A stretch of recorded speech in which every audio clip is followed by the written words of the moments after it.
Hi hello എല്ലാവർക്കും നമസ്കാരം.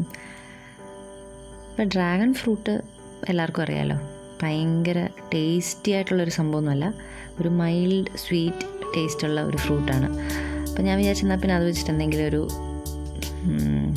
Special item ഉണ്ടാക്കിയാലോ എന്ന്. അങ്ങനെയാണ് ഞാൻ ജാമിലെത്തിപ്പെട്ടത്. സോ ഇന്നത്തെ നമ്മുടെ റെസിപ്പി ഡ്രാഗൺ ഫ്രൂട്ട് ജാം. അപ്പോൾ എങ്ങനെയാണ് തയ്യാറാക്കുന്നത് നോക്കാം. അപ്പോൾ നമ്മുടെ ജാം ഉണ്ടാക്കാനായിട്ട് ഞാനിവിടെ 2 ഡ്രാഗൺ ഫ്രൂട്ടാണ് എടുത്തിരിക്കുന്നത്. ഇപ്പോൾ ഒരെണ്ണം ഞാൻ കട്ട് ചെയ്ത് കാണിച്ചു തരാം എങ്ങനെയാണ് വേണ്ടതെന്നുള്ളത്.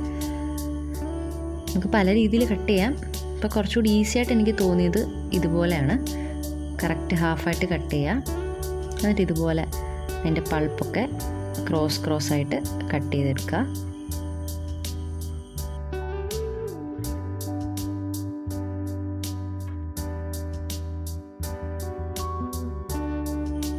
എന്നിട്ടൊരു സ്പൂൺ ഉപയോഗിച്ച് ഇതുപോലെ പൾപ്പൊക്കെ സ്കൂപ്പ് ഔട്ട് ചെയ്തെടുക്കുക. അപ്പോൾ നമുക്ക് കുറച്ചുകൂടി പെട്ടെന്ന് ഇത് കട്ട് ചെയ്തെടുക്കാനായിട്ട് പറ്റും. ഓക്കെ, അപ്പം ഇതുപോലെ ഞാനൊരു ഡ്രാഗൺ ഫ്രൂട്ട് കൂടെ കട്ട് ചെയ്ത് വെച്ചിട്ടുണ്ട്, അതും കൂടി ആഡ് ചെയ്യുന്നുണ്ട്. അങ്ങനെ മൊത്തം നമുക്കൊരു 500 ഗ്രാമോളം ക്വാണ്ടിറ്റിയിലാണ് ഞാൻ ജാം തയ്യാറാക്കുന്നത് ഇവിടെ. ഓക്കെ,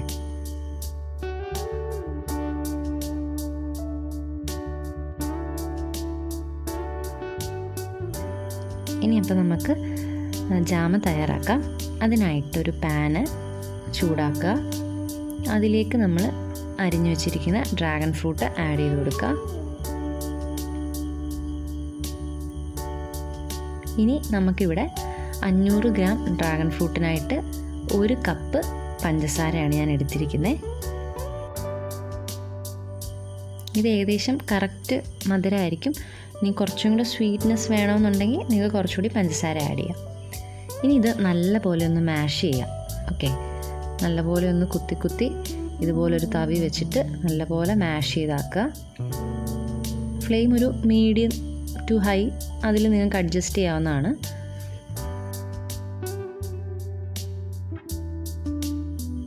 വാട്ടർ കണ്ടൻറ്റ് നല്ല പോലെയുള്ള ഒരു ഫ്രൂട്ടാണ് ഡ്രാഗൺ ഫ്രൂട്ട്. നമ്മൾ കുറേ മിക്സ് ചെയ്യുമ്പോഴത്തേക്ക് അതിൽ നിന്ന് നല്ലപോലെ വെള്ളം ഇറങ്ങുന്നത് കാണാം. ഇടയ്ക്കിടയ്ക്ക് മിക്സ് ചെയ്ത് കൊടുക്കുക. ഇനി ഇത് നല്ലപോലെ ഒന്ന് തിളച്ച് എന്നിട്ടായിരിക്കും ഇത് വറ്റി വരുന്നത്. ഓക്കെ, ഇനി ഒരു ഫ്ലേവറിനായിട്ട് ഞാനിവിടെ ഒരു ചെറിയ കഷ്ണം പട്ട ആഡ് ചെയ്യുന്നുണ്ട്. ഓക്കെ, നിങ്ങൾക്കല്ലാതെ ഏലക്കാപ്പൊടി വേണമെങ്കിലും ആഡ് ചെയ്യാം. പട്ടയുടെ ഫ്ലേവർ കുറച്ചും കൂടെ നല്ലതാണ്, അതുകൊണ്ടാണ് ഞാൻ ഇവിടെ പട്ട ചൂസ് ചെയ്തിരിക്കുന്നത്. ഇനി ഞാൻ 1 ടേബിൾ സ്പൂണ് ലെമൺ ജ്യൂസ് ഇവിടെ ആഡ് ചെയ്തിട്ടുണ്ട്. അപ്പം നമ്മൾ ലൈം ജ്യൂസ് ഇവിടെ ആഡ് ചെയ്യുന്നത് ജാമിനൊരു തിക്നെസ് കിട്ടാൻ വേണ്ടിയിട്ടാണ്. അപ്പം എന്തായാലും ആ സ്റ്റെപ്പ് സ്കിപ്പ് ചെയ്യരുത്. 1 ടേബിൾ സ്പൂണ് മാത്രം മതിയാവും. എന്നിട്ട് നല്ലപോലെ ഒന്ന് മിക്സ് ചെയ്യുക. കുറച്ച് കഴിയുമ്പോഴത്തേക്കും നിങ്ങൾക്ക് ആ പട്ട അങ്ങ് റിമൂവ് ചെയ്യാവുന്നതാണ്.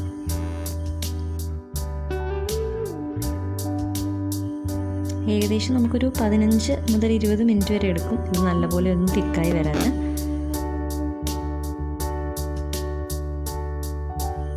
നമുക്ക് കറക്റ്റ് കൺസിസ്റ്റൻസി കിട്ടുന്നവരെ മിക്സ് ചെയ്തുകൊണ്ടിരിക്കുക. ഓക്കെ, അപ്പം നമുക്ക് ആ ഒരു കൺസിസ്റ്റൻസി ചെക്ക് ചെയ്യാനായിട്ട് ചെറിയൊരു പാത്രത്തിലേക്ക് കുറച്ചൊന്ന് ഒഴിച്ചു കൊടുക്കുക.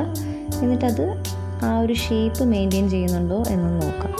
കണ്ടോ, ഇപ്പോൾ എല്ലാം ഒരുമിച്ചാണല്ലോ മൂവ് ചെയ്യുന്നത്. അപ്പോൾ ആ ഒരു ജെല്ലി ലൈക്ക് കൺസിസ്റ്റൻസി നിങ്ങൾക്ക് ഇതിൽ കാണാൻ പറ്റും. ഇല്ലാന്നുണ്ടെങ്കിൽ നിങ്ങൾക്ക് ആ ഒരു സ്ട്രിങ് ഫോർമേഷൻ ഉണ്ടോ എന്ന് നോക്കിയാലും മതി.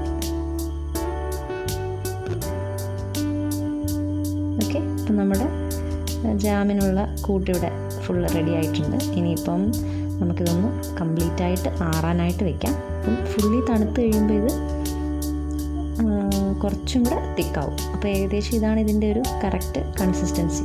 ഓക്കെ, അപ്പോൾ നമുക്കൊന്ന് തണുപ്പിച്ചതിന് ശേഷം നോക്കാം എങ്ങനെയായിരിക്കും എന്ന്.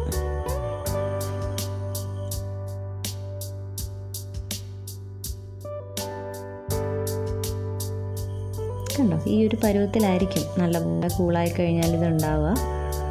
വേറൊരു പാത്രത്തിലേക്ക് ഞാനിതൊന്ന് മാറ്റുകയാണ്.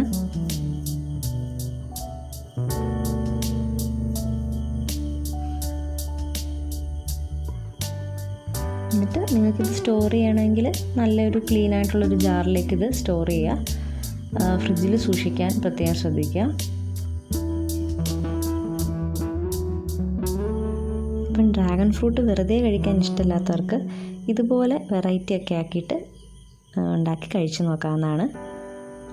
കുട്ടികൾക്കൊക്കെ ഇത് തീർച്ചയായിട്ടും ഇഷ്ടപ്പെടും. കാരണം ഒരു സ്വീറ്റ്നെസ് ഒക്കെ ഉള്ളതുകൊണ്ട് നമുക്ക് നാച്ചുറലി കിട്ടുന്നതിന് അത്ര മധുരമില്ല. അപ്പം നമ്മളിതുപോലെ ജാമൊക്കെ ആക്കി കഴിക്കുകയാണെങ്കിൽ നമുക്ക് ബ്രെഡിൻ്റെ കൂടെയൊക്കെ നല്ലപോലെ ഇത് കഴിക്കാം. ഞാനൊന്ന് സ്പ്രെഡ് ചെയ്ത് കാണിച്ചു തരാം. നമ്മൾ സാധാരണ ഉണ്ടാക്കുന്ന ജാമിൽ നിന്ന് കുറച്ച് ഡിഫറെൻ്റ് ആണ് ഈ ഡ്രാഗൺ ഫ്രൂട്ടിൻ്റെ ജാം. കാരണം അതിന് കുറച്ചൊരു സ്ലൈമി ടെക്സ്ചറാണ് അതിനുണ്ടാവുക. അപ്പോൾ അത് എല്ലാവർക്കും ഇഷ്ടപ്പെടണമെന്നൊന്നുമില്ല. നിങ്ങളെന്തായാലും ഒന്ന് ട്രൈ ചെയ്ത് നോക്ക്. ഓക്കെ, അപ്പം നിങ്ങൾക്ക് വീഡിയോ ഇഷ്ടപ്പെടുകയാണെന്നുണ്ടെങ്കിൽ ചാനൽ സബ്സ്ക്രൈബ് ചെയ്ത് സപ്പോർട്ട് ചെയ്യുക, വീഡിയോ ലൈക്ക് ചെയ്യുക. അതുപോലെ തന്നെ നിങ്ങളിത് ട്രൈ ചെയ്തിട്ട് എന്താണ് നിങ്ങളുടെ ഫീഡ്ബാക്ക് എന്നുള്ളത് കമൻറ്റ് സെക്ഷനിൽ രേഖപ്പെടുത്താം. അപ്പോൾ മറ്റൊരു വീഡിയോ ആയിട്ട് ഞാൻ വരുന്നതായിരിക്കും. അതുവരേക്കും ബൈ ബൈ.